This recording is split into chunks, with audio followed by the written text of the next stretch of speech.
Hi everybody, I'm going to show you around the garden. Right inside the gate is a seating area and also 3 terraces that have never really done what we wanted, but maybe soon. So along the edge, along the fence, there's a lot of native shrubs like 9-bark, sugar maples, native roses, and hazels. But off in the distance is the deck, and you see there's a cherry tree. Not these big trees, these are Norway maples, and then a silver maple as well.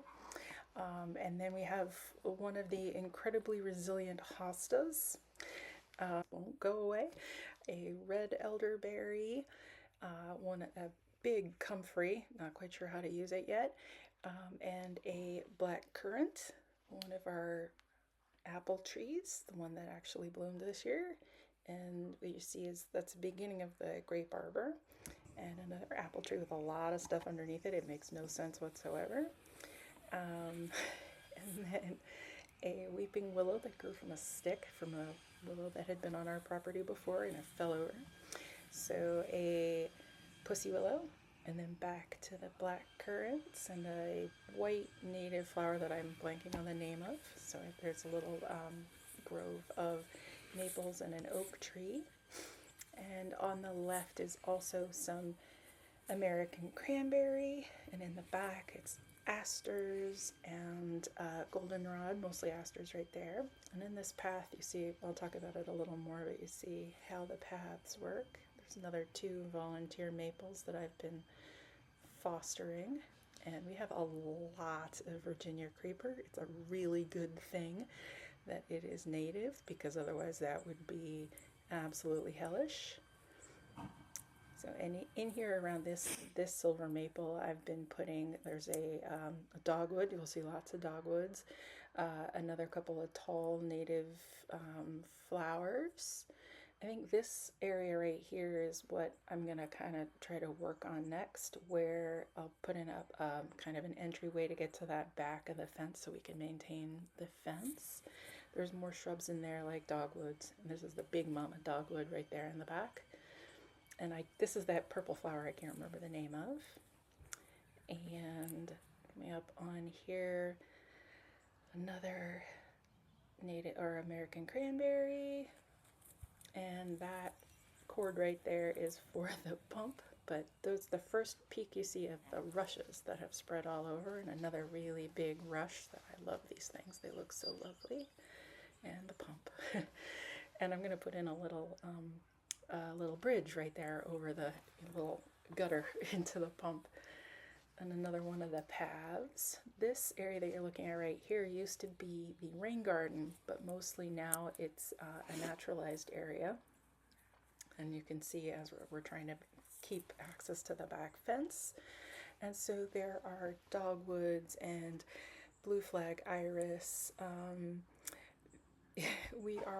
It's strange. We have a lot of invasives, but they're not that bad. Like, they're manageable. Like, I've pulled up a couple of garlic mustards, and but we also have a lot of like a spreading buttercup, and that's annoying, but there's nothing really, I can't win, so I'm just kind of trying to live with it. Again, seeing more of those are going to be asters, and actually mostly asters back here. A big sea of white speckles. This is another, I think that's a dogwood. Okay. Yep, dogwood right there. Got it. And then I think I'm talking to Sue about taking a video. Yep. And so, as I said, the rushes just spread everywhere. I think that was one of the original places. American cranberry on the left. And a stump. It's from one of our trees. It's not actually a stump, it's just a piece of wood that I put there. Right in that spot where their green post is going to be one of the 3 river birches that we're going to plant, hopefully in a couple of days. A volunteer maple. And in here, if you look straight through, there's like a stump that's turned over. Again, a lot more Virginia creeper. And also against that fence is where there are some black raspberries. And that, we just missed a kind of a hedge of roses. 2 volunteer maples that I'm kind of, they'll live until they're too big. and that is one of the swamp roses, native roses. So in here you can see that we've kind of just switched this into like, this used to be an oval shaped rain garden, and this was the center part. Now it's just a path in there, again with rushes. We have a lot of sensitive fern, that's what's on the left. These three flags are one purple flower I've forgotten the name of, and a little blue stem and a big blue stem. I'm hoping those spread a bit. That center mound in the middle is a button bush that I'd forgotten I had. So these little paths, or one of our dogs started to make them, or maybe both of them did, but mostly Sadie. And so I started to say, well, like, okay, I guess we'll go in that way. And this whole area is a mixture of asters and goldenrods and blue flag iris, and the sensitive fern. You'll see those right there. And coming back around here to that same path again. Oh, and there are two native shrubs that I am blanking on the names of right now, but there are two little shrubs there, and a volunteer oak tree. And there's a lot of goldenrods coming up. That stump back there is where the original weeping willow was. And we have a lot of I can't remember the name of the purple flower that pops everywhere. This is a recent addition, that little arbor. I was getting sick of getting smacked with roses. You can see the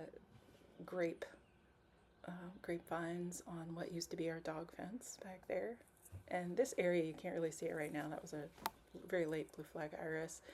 With all these tall flowers is actually where all my spring ephemerals were planted. And so it's tall now, but it's actually, most interesting parts are like really low to the ground really early in the spring. This path is a row of elderberries, black elderberries. And down at the end of it is one of the trees that actually fell on the fence the day that we finished it, wrote the check for it. The whole thing fell over, and we just kind of left it there.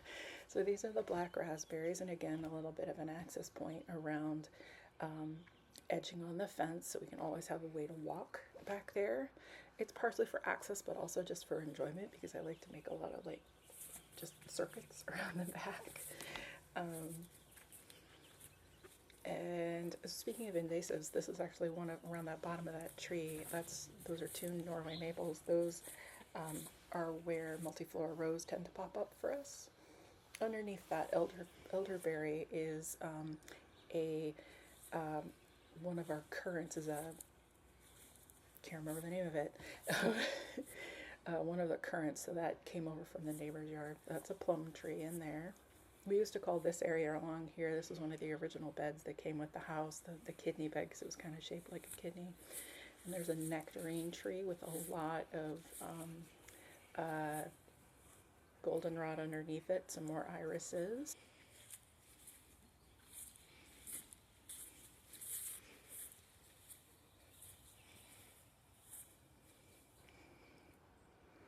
So you're seeing a little bit more of the grape arbor and the other side of one of the apple trees, and just a little peek of the cherry tree, which is just one of the best fruit trees we planted.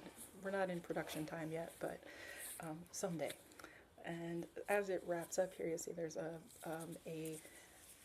fire pit on the left, and this kind of shows you how you can like walk around in circles and internal circles in the yard, and then we wrap up.